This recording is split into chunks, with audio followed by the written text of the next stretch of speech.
નમસ્કાર ખેડૂત મિત્રો, સ્વાગત છે તમારું ખેતીવાલા યુટ્યુબ ચેનલની અંદર। ખેડૂત મિત્રો, આજના વિડીયોની અંદર આપણે વાત કરવાના છીએ કે આઈ ખેડૂત પોર્ટલની ઉપર જે ફોર્મ ભરવાના આવે છે એ સૌપ્રથમ આપણે મોબાઈલમાં કઈ રીતે ભરી શકીએ એની સંપૂર્ણ માહિતી મેળવવાના છે।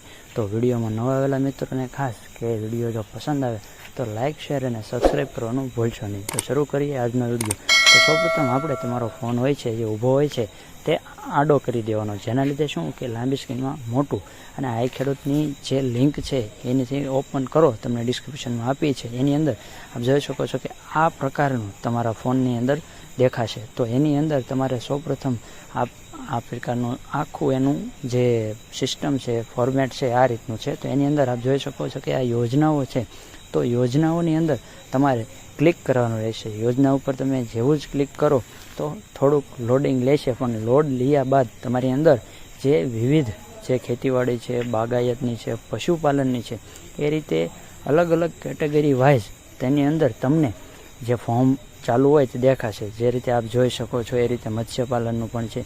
તો એની અંદર આપણે જે ખેતીવાડીની યોજના હાલ ચાલુ છે તો એની અંદર જે ખેતીવાડીની યોજનાઓ છે એની ઉપર તમારે ક્લિક કરવાનું રહેશે, જેથી ક્લિક કરવાથી દર વખતે મિત્રો ઘણી વખત તમે જે પણ માહિતી ફિલઅપ કરતા હોય તો થોડુંક લોડિંગ લે છે। એ પછી આ પ્રમાણ મુજબ તમે જોઈ શકો છો એ રીતે ખેતીવાડીની લાઇનસર જે યોજનાઓ છે એ તમારી સમક્ષ મૂકવામાં આવે છે। તો એની અંદર તમારે આપ સૌપ્રથમ જોઈ લેજો અને એની અંદર જે અરજીની અંદર તમારે અરજી કરવાની હોય એ તમારે સિલેક્ટ કરી લેવું।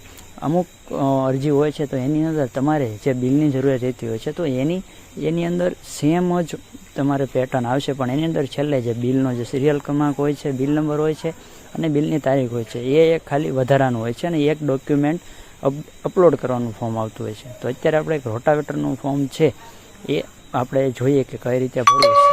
સેમ આપણે બધી જ માં આ જ રીતે ફોર્મ ભરવાનું છે। તો આપ જોઈ શકો છો બધું એની જે ક્રાઇટેરિયા હોય છે કે કોને કેટલા ટકા સબસિડી કેટલી મળશે એની સંપૂર્ણ માહિતી આપેલી હોય છે। તો રીડ કર્યા બાદ તમારે એની અંદર જે જરૂર પૂરતું તમને જે લાગે એ સૂચનો વાંચી લેવા જોઈએ અને ત્યારબાદ તમારી અંદર જે અરજી કરોની જે અરજી કરવાની જે એપ્લિકેશન આપવાની આવે છે, જે અરજી કરો એ છે એ તમારે અરજી ઉપર ક્લિક કરવાનું રહેશે। અરજી ઉપર ક્લિક કરશો એટલે તમારી સમક્ષ એક આ પ્રકારનું જે છે એ ઓપન થશે। એની અંદર તમે રજિસ્ટર્ડ અરજદાર છો એવું તમને પૂછવાનું આવશે, તો એની અંદર તમારે ના કરીને આગળ વધવા એવું ક્લિક કરવાનું રહેશે। આગળ વધવા પર ક્લિક કરો એટલે તમારી સમક્ષ આ પ્રકારનું દેખાશે। એની અંદર નવી અરજી હોય તો નવી અરજી ઉપર ક્લિક કરવાનું, અરજી અપડેટ કરવી, કન્ફર્મ કરવી, અરજી પ્રિન્ટ કાઢવી। તો આપણે અત્યારે નવી અરજી છે એટલે નવી અરજી ઉપર ક્લિક કરીને આ પ્રકારે તમારું નામ નાખવાનું આવશે, તમારા પિતાનું નામ નાખવાનું આવશે, તમારી અટક, એ રીતે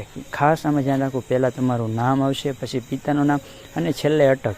ત્યારબાદ તમારે જાતિ પસંદ કરો, જાતિ પસંદ કર્યા બાદ સ્ત્રી પુરુષ પસંદ કર્યા બાદ તમારો જિલ્લો, તાલુકો અને ગામ એ એક વાઇઝ તમારે કરવાનું છે। તમે પહેલાં જિલ્લો પસંદ કરશો એટલે થોડુંક લોડ લઈ તમારા તાલુકાઓ બતાવશે, તાલુકાઓ ત્યારબાદ સિલેક્ટ કરો એટલે થોડુંક લોડ લઈને એની અંદર તમારી અંદર તમારું જે ગામનું નામ હોય તે આવી જશે। આપણે પહેલાં સૌપ્રથમ એક ફોર્મ ભરીને વાત કરીએ તો એની અંદર જોઈ શકો છો કે એક તમારું નામ લખવાનું રહેશે, ત્યારબાદ તમારા પિતાનું નામ લખવાનું,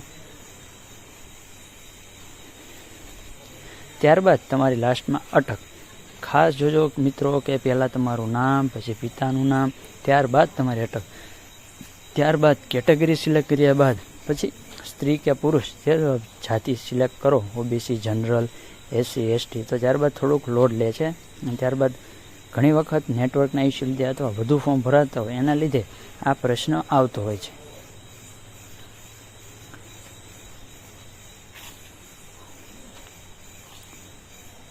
ત્યારબાદ જો આપ જોઈ શકો છો કે લોડ લીધા પછી સ્ત્રી પુરુષ સિલેક્ટ કરવાનું રહેશે, ત્યારબાદ તમારે જિલ્લો પસંદ કરશે। તમે જિલ્લો કોઈ પણ તમારો જે જિલ્લો હોય એ પસંદ કરજો। અત્યારે આપણે કરીએ છીએ જે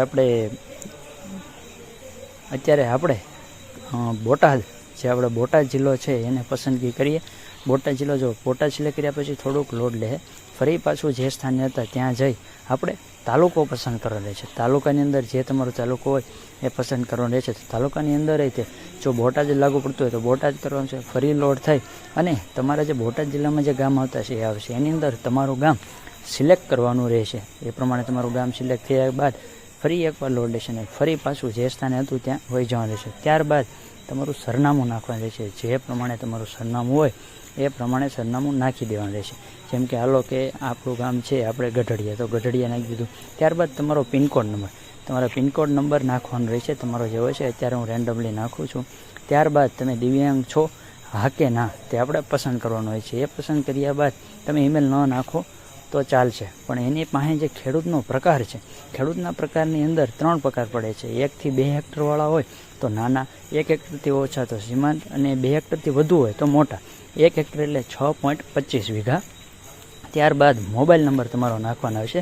અત્યારે હાલ મોબાઈલ નંબરની અંદર ગમે એ રેન્ડમલી હું નંબર નાખીશું ત્યાં તમારો મોબાઈલ નંબર નાખવાનો રહેશે. ઘણી વખતમાં ઓટીપી આવતા હોય છે. ત્યારબાદ તમારો આધાર નંબર જે છે એ નાખવાનો આવે છે. અત્યારે હાલ જે આપણે ફોર્મ ભરવા માટે ખાસ રેન્ડમલી જે આપણા આંકડા છે એ પ્રમાણે હું આધાર નંબર નાખીશું. ત્યારબાદ જે નીચે ટિકમાર્ક છે કે તમે કન્ફર્મ માટે જે ટિકમાર્ક છે એ સિલેક્ટ કરવાની છે. ત્યારબાદ નીચે આત્મામાં રજિસ્ટર ધરાવો છો હા કે ના. ત્યારબાદ તમે સહકારી મંડળીના સભ્યો છો હા કે ના. ત્યારબાદ ઉત્પાદક સહકારી મંડળીના સહાય છો. ત્યારબાદ લોડ લેશે અને ફરી પાછું જે સ્થાને મૂળ સ્થાને આપણે આવી જવાનું રહેશે. ઘણી વખત એવું થોડુંક નેટવર્ક ઇસ્યુને લીધે રહેતું હોય છે. ફરી આ તમે દૂધ ઉત્પાદક સહકારી મંડળી છો હા કે ના. ત્યારબાદ તમારે જે તમારી બેંકની માહિતી આવશે એ ભરવાની આવશે. એની અંદર સૌપ્રથમ તમારે IFSC કોડ જે આવે છે એ નાખવાનો છે. IFSC કોડ તમે નાખશો ને પાસે જે ગ્રીન કલરનું છે શો બેંક ડિટેલ્સ, એટલે તમારું બેંકનું નામ અને એની અંદર તમારો એક જિલ્લો પછી સિલેક્ટ કરવાનો છે. અત્યારે ગમે એ નાખી બધા જો જિલ્લો પસંદ કરો, પહેલાં IFSC નાખી દીધો તો આસાનીથી જિલ્લો આવી જશે, પરંતુ અત્યારે આપણે જિલ્લો નથી નાખ્યો એટલા માટે બ્રાન્ચ મળેલ નથી એવું બતાવે છે. ત્યારબાદ બેંક બ્રાન્ચ અહીંયા આવે છે એ પસંદ કરવાની આવે છે. ત્યારબાદ એની પાસે જે ખાતા નંબર છે એ તમારે ખાતા નંબર નાખવાનો રહેશે અને એની પાસે ફરી વખત કન્ફર્મ બેંક ખાતા નંબર, એટલે જે ખાતા નંબર નાખ્યો છે એ ફરીથી નાખવાનો રહેશે. એની પાસે પછી જે અરજદારનું જે નામ બેંક પ્રમાણે છે એ પ્રમાણે નાખવાનું અને એની પાસે અરજદારનું એડ્રેસ એ નાખવાનું રહેશે. ત્યારબાદ જમીનની વિગતની અંદર હોય છે, જો જમીન 7/8 હોય તો જમીન રેકોર્ડ ધરાવું છું એવું સિલેક્ટ કરવાનું રહેશે. ત્યારબાદ તમારા જિલ્લાવાઇઝ ગામ આવી જશે. ત્યારબાદ ખાતા નંબર તમારે સિલેક્ટ કરવાનો છે. તમારું ખાતા નંબર હોય નાખશો એટલે તમે સિલેક્ટ કરશો એટલે તમારી પાસે જે ખાતેદાર આવશે એના નામ અહીં આવી જશે. એમાં ખાતેદાર સિલેક્ટ કરીને નીચે આપણે જોઈ શકો છો કેપ્ચા છે 3467, એમ તમારે જે હોય તે ફિલ કરીને અરજી સેવ કરવાની રહેશે. અરજી સેવ કરશો એટલે તમારી સમક્ષ જે છે એક અરજી ક્રમાંક નંબર આવે છે, એ તમારે અરજી ક્રમાંક નંબર રાખવાનો છે. એની આધારે અરજી કન્ફર્મ કરવાની છે અને ત્યારબાદ જ પ્રિન્ટ નીકળશે. તો જોઈ શકો છો આ પ્રમાણે તમારી અરજી ક્રમાંક આવશે. એ અરજી ક્રમાંક આવ્યા બધી અરજી કન્ફર્મ કરવા પર ક્લિક કરશો એટલે અહીં તમારે અરજી નંબર નાખવાનો રહેશે. અરજી નંબર અને નીચે જમીન ખાતા નંબર અને નીચે જે કેપ્ચા આપ્યા છે 1592 એમ તમારે જે હોય તે નાખીને સર્ચ કરો એ કરવાનો આવશે. ત્યારબાદ તમારી સમક્ષ આખું ફોર્મ ખુલશે અને નીચે તમારે કન્ફર્મ એવું આપવાનું રહેશે. કન્ફર્મ આપ્યા બધી તમારું ફોર્મ સંપૂર્ણ થઈ જશે ને ત્યારબાદ છેલ્લે અરજી પ્રિન્ટ કરવા ઉપર તમે આપશો.